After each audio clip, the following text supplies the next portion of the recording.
जब हम अपनी तरफ देखते हैं तो भगवत प्राप्ति बहुत कठिन लगती है। ऐसा लगता है कि जो भगवत प्राप्ति के लिए योग्यता चाहिए, जो दिव्य लक्षण चाहिए, जो दिव्य भाव चाहिए, वो तो मेरे में है नहीं। कैसे भगवान मिलेंगे, कैसे प्रभु मिलेंगे, कैसे प्रिया प्रीतम मिलेंगे। फिर हिम्मत बनती है कि हमारा और प्रभु का संबंध है। हम नीच भले हैं लेकिन हमारा प्रभु का संबंध है। किसी न किसी संबंध से रीझ जाए, जिससे गोस्वामी तुलसीदास जी महाराज विनय पत्रिका जी में कहते हैं, तू दयाल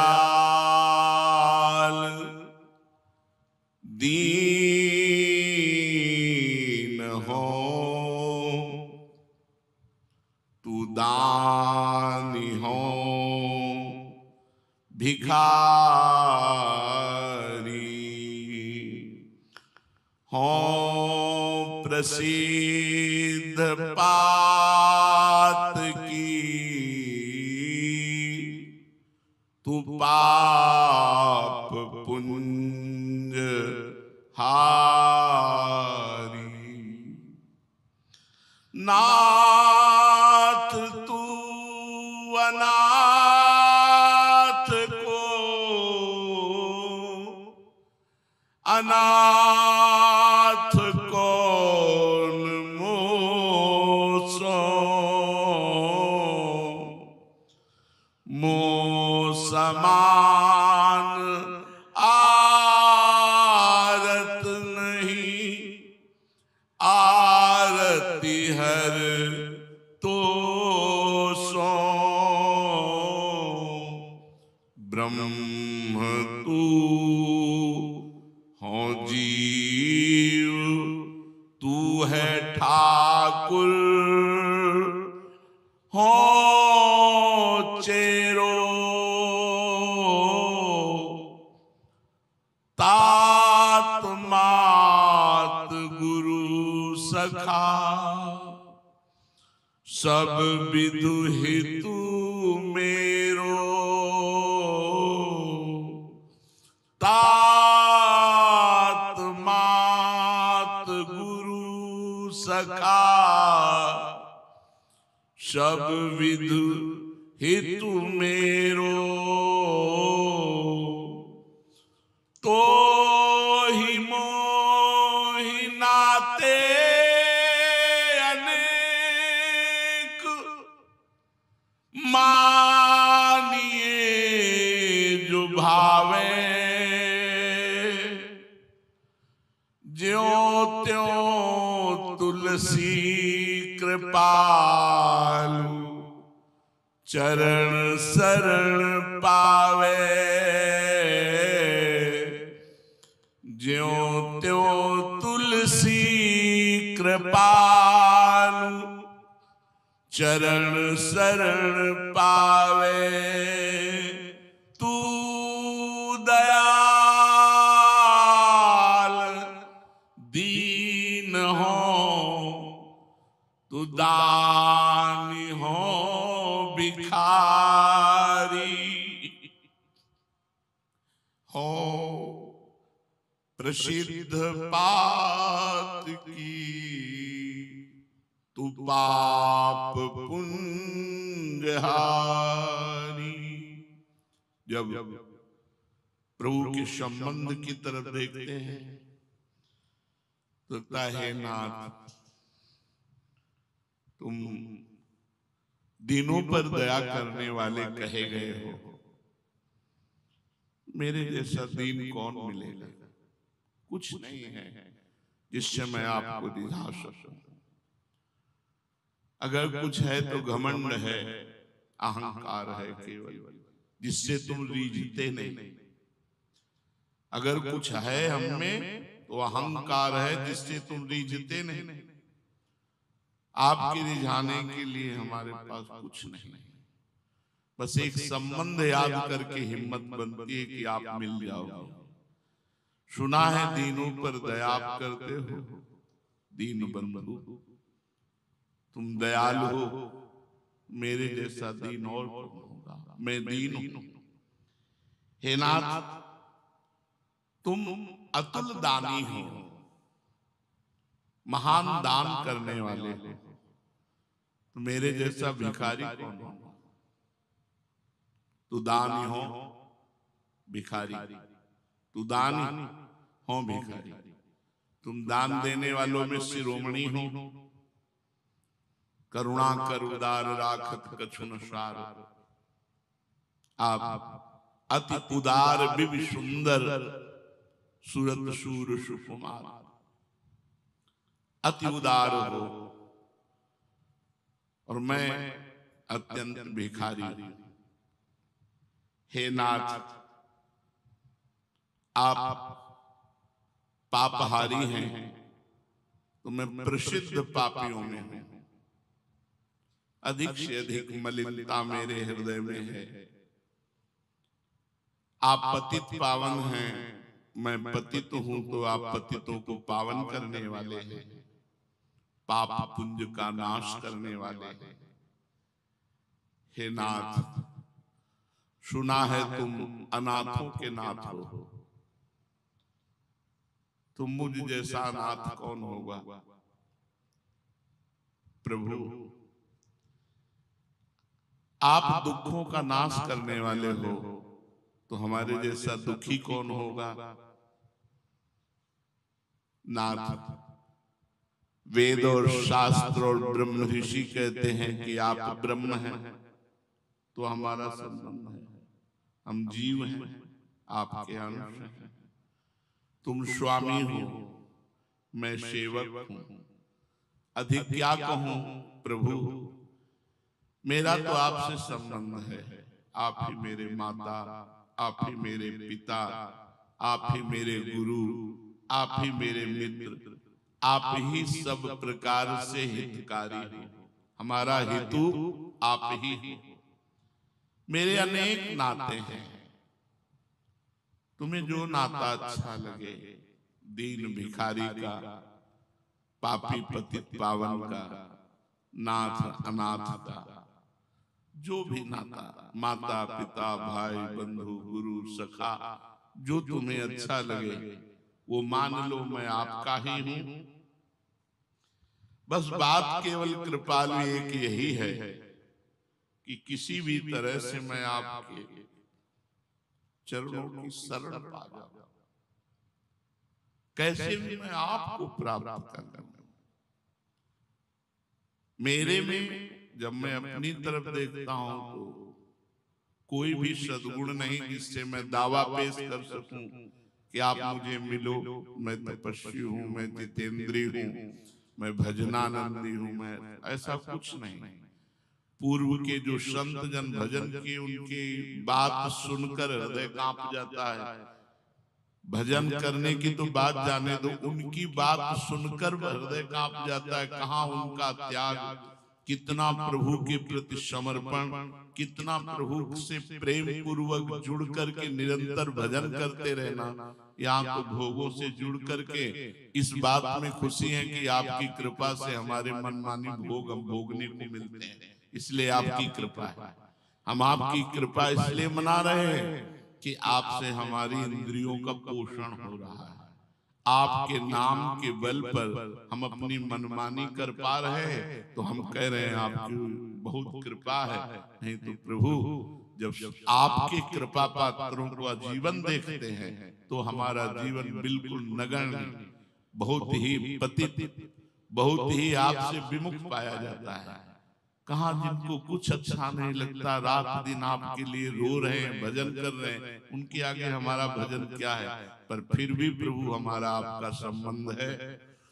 हम पतित हैं तो आप पतित पावन हो, आप दाता हो तो हम भिखारी हैं, आप दीन बंधु हो तो हम दीन हैं, हमारे सब कुछ आप हो।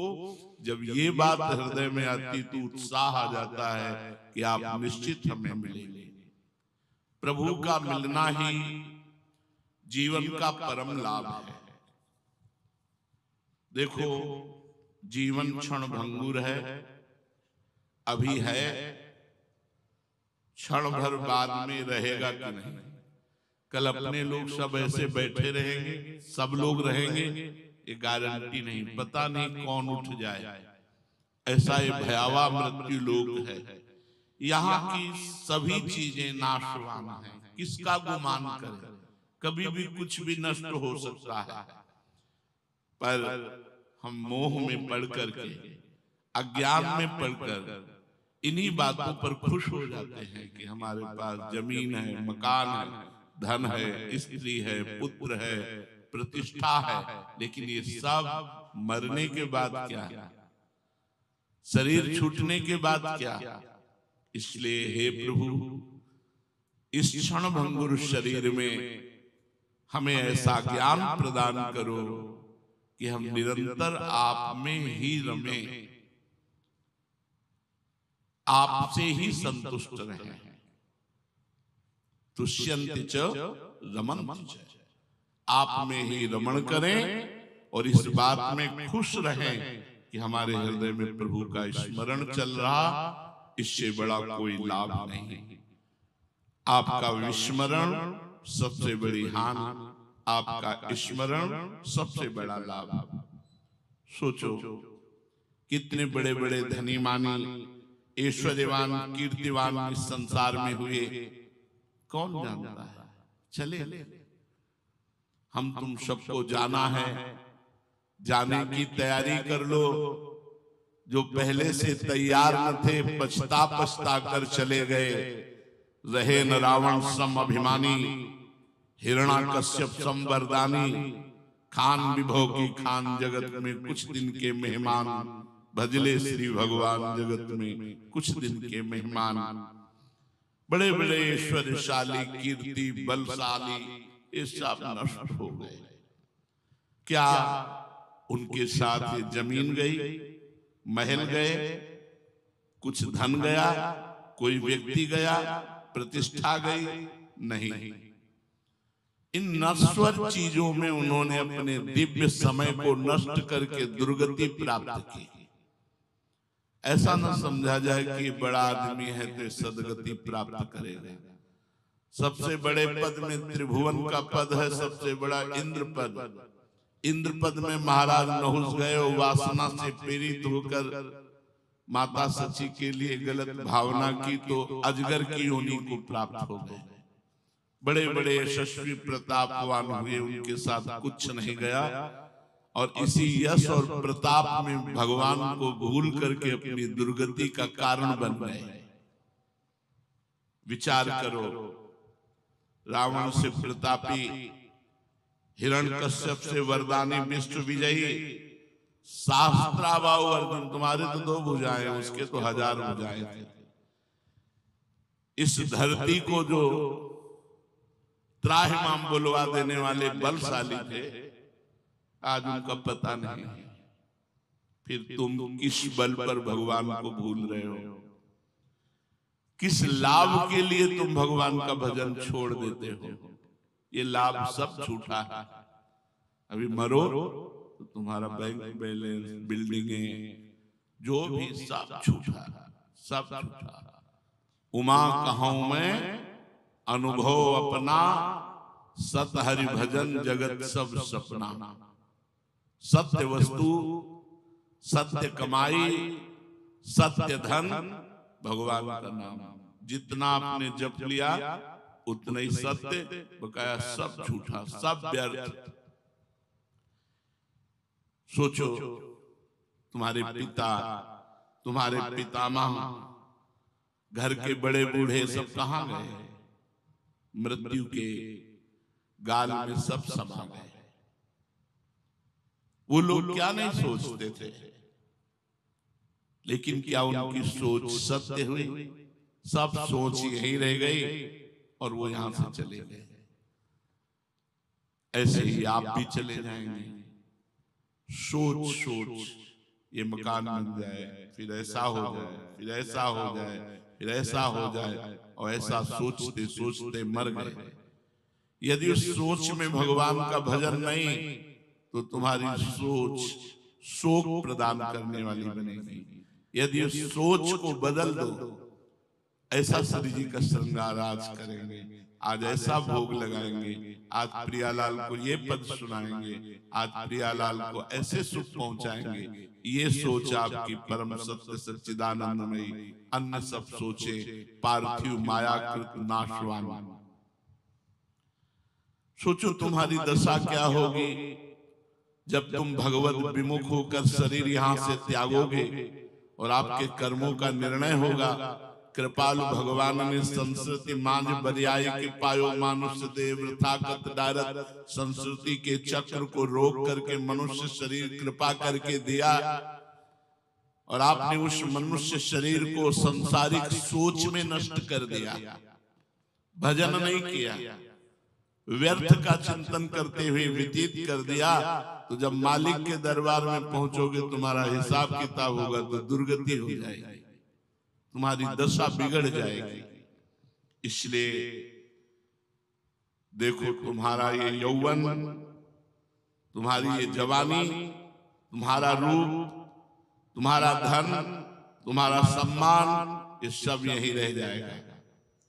ये सभी वस्तुएं नष्ट होने वाली हैं और तुमसे निश्चय ही इनका वियोग होगा, चाहे जो प्रिय वस्तु हो चाहे व्यक्ति हो। मृत्यु लोक वियोग स्थली है, संयोग स्थली नहीं है। ये ऐसे है जैसे रेलवे स्टेशन, प्याऊ, पौशाला, धर्मशाला। अपनी रात काटी धर्मशाला में, अपनी अपनी यात्रा की, पानी पिया अपनी अपनी यात्रा, गाड़ी आई अपनी अपनी यात्रा में स्टेशन। ऐसे यहां समय व्यतीत करना है भगवान का नाम स्मरण करते हुए। जो जवानी के चक्कर में पड़कर पाप करता है, धन के चक्कर में पाप करता है, उसका वियोग इससे तो होगा भी, जवानी से भी, धन से भी, लेकिन दुर्गति पक्की। जो अपनी जवानी में संयम धारण करके ब्रह्मचर्य से भगवान का नाम जप कर रहा है, भगवान के नाम की कमाई कर रहा है, उसका वियोग कभी भगवान से नहीं होगा, क्योंकि हम और भगवान दो हैं ही नहीं। हम और भगवान दो हैं ही नहीं, एक ही डीएनए है हमारा और भगवान का। जो आत्म स्वरूप है वो भगवत स्वरूप है। हम और भगवान एक जाति के हैं, हम और भगवान एक हैं। ईश्वरंश जीव अविनाशी ममैवांशो, भगवान का अंश भगवत स्वरूप होता है। हम इसी देह और जगत के भोगों को अपना मानकर भगवान से विमुख हो गए। यहां बस पलक झपकते मृत्यु तुम्हें ग्रस ले गई। जैसे हमारे 50-55 वर्ष व्यतीत हो गए, हमको लगता है कल घर से निकले थे। ऐसा नहीं लगता कि 55 वर्ष की आयु हो गई। कितना लंबा समय जीवन का व्यतीत हो गया। अब कितने मिनट बचे हैं पता नहीं। ऐसे ही जो भोगों में भूले हुए जीव हैं, उनकी बड़ी लंबी आयु भोगों में व्यतीत हो जाती है और वो कमा कुछ नहीं पाते हैं। जो परलोक की कमाई है वो भजन है, वो सत्य है, वो परोपकार है, वो व्रत उपवास नियम संयम, ये सब कमाई है। इन सब से लोग दूर रहकर पापाचरण में, व्यर्थ के चिंतन में, प्रपंच में अपने जीवन को नष्ट कर देते हैं। सोचो, भले लोग तुम्हें बड़ा समझकर पूज रहे हो, क्या तुम बड़े हो गए? बड़े तो तब होगे जब बड़े के हो जाओगे। बड़ा कौन है? प्रभु। तो बड़ा कौन? जो प्रभु में चित्त को समाहित कर दिया है। चित्त का समाधान, कोई प्रश्न नहीं, कोई संशय नहीं, निरंतर भगवान का भजन, चित्त का समाधान। विचार करो, तुम्हारा जीवन सफलता की तरफ जा रहा है कि असफलता की तरफ? यदि भगवान को भूल करके प्रपंच में लग गए तो तुम्हारा जीवन असफलता के मार्ग में जा रहा है। यदि तुम हर कष्ट सहकर भगवान का भजन करते हुए जीवन व्यतीत कर रहे हो तो तुम्हारा जीवन सफलता की तरफ जा रहा है। जब तुम जन्म मृत्यु के भयावह चक्कर में जो फंसे हो इससे छूटोगे तो तुम्हें वो आनंद मिलेगा, वो शांति मिलेगी जो किसी को भी नहीं प्राप्त है। न ब्रह्मा को प्राप्त है, न इंद्र को प्राप्त है, न एक सम्राट को प्राप्त है, न योग की सिद्धियों वाले को प्राप्त है। क्योंकि सिद्धि प्राप्त हो जाने पर जन्म मृत्यु के चक्कर से मुक्त नहीं होता। इसीलिए भगवान ऋषभ देव जी के पास जब सिद्धि आई तो उन्होंने स्वीकार नहीं किया। परीक्षित जी ने प्रश्न किया कि भगवान ऋषभ देव तो भगवान के अवतार हैं, फिर उन्होंने सिद्धियों को क्यों स्वीकार नहीं किया? तो श्री सुखदेव जी ने कहा, जैसे चतुर शिकारी फंसे हुए मृग पर, जाल पर कभी विश्वास नहीं करता क्योंकि कभी भी भाग सकता है अगर छूटने का अवसर मिल गया, ऐसे ही मन कहीं सिद्धियों के चक्कर में पड़कर परम सिद्धि भगवत प्रेम या जन्म मृत्यु से मोक्ष इससे चूक ना हो जाए, इसलिए रिद्धि सिद्धि से भी अपने को छुड़ा करके जो भगवान के मार्ग में, अभी रिद्धियां सिद्धियां ऐसे थोड़ी प्रकट हो जाती, उसके लिए तो बड़ा संयम नियम चाहिए, बहुत भजन, बहुत, तब कहीं सिद्धियां आती, सिद्धियां ऐसे थोड़ी आ जाती। पहले तो जो ही आप साधना में चलेंगे तो अहंकार आएगा, पहले सीढ़ी है गिराने की, अहंकार आएगा जो दूसरों में दोष दर्शन और अपने में गुणाभिमान। अगर इससे बच गए तो स्त्री शरीर के लिए पुरुष शरीर, पुरुष शरीर के लिए स्त्री शरीर, पक्का सुविधा हो जाएगी भोगने की, आप भोग सकते हो। अगर आपने स्वीकार किया तो यहां मार्ग रुक गया। अगर आप इससे आगे बढ़े तो कंचन, विविध प्रकार के भोग सामग्रियां, ऐश्वर्य, वैभव, ये तुम्हारे, अगर इस पे रुक गए तो आपका मान, अगर इसको भी क्रॉस कर गए तो प्रतिष्ठा, मान प्रतिष्ठा आखिरी सीढ़ी है। अगर मान प्रतिष्ठा को भी पार कर गया तो मुस्कुराते हुए युगल सरकार उसको मिलते हैं।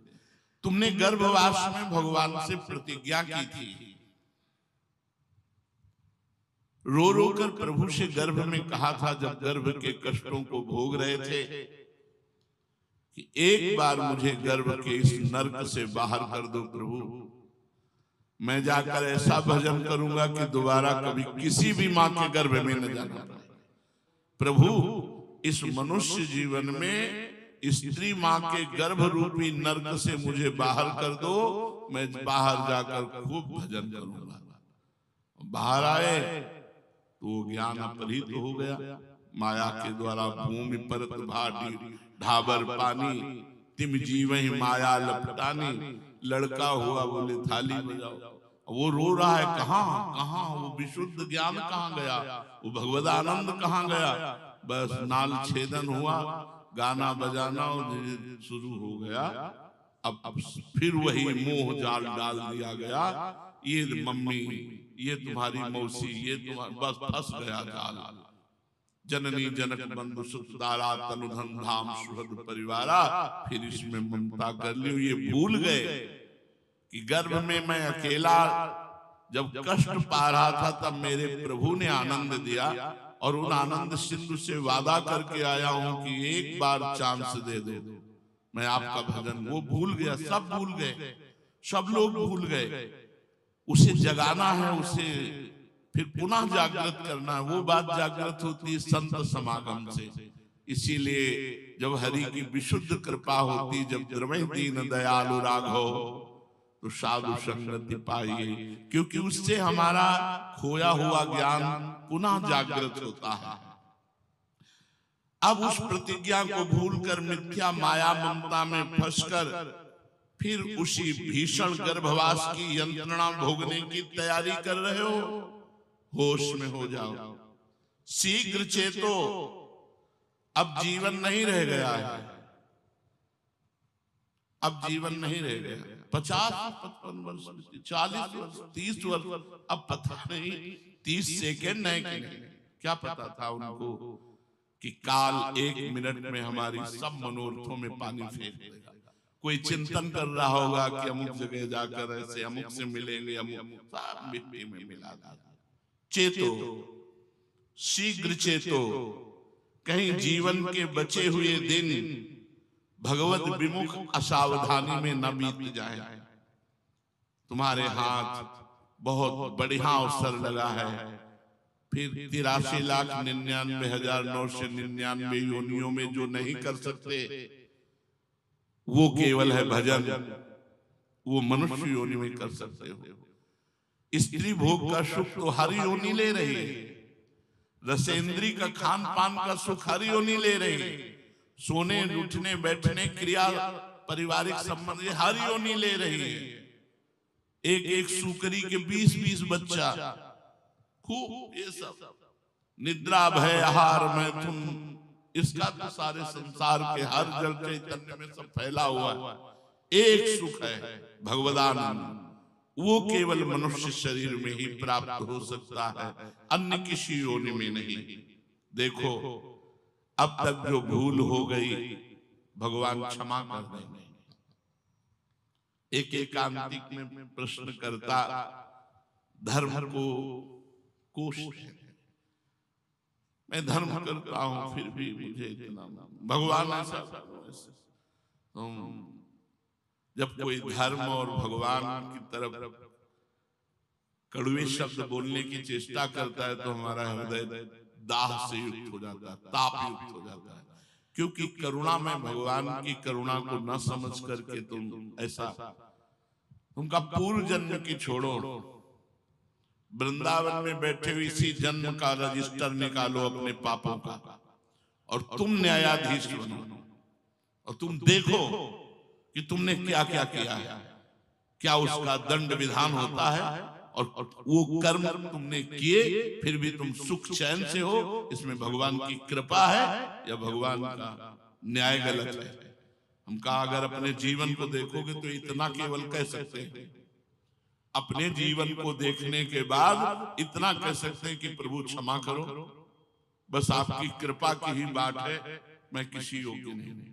ईमानदारी से सब लोग देखो उनकी कृपा और अपनी उद्दंडता, अब भी देखो उनकी कृपा और अपनी उद्दंडता जब हम देखते हैं तो इतना ही केवल हम कर सकते हैं।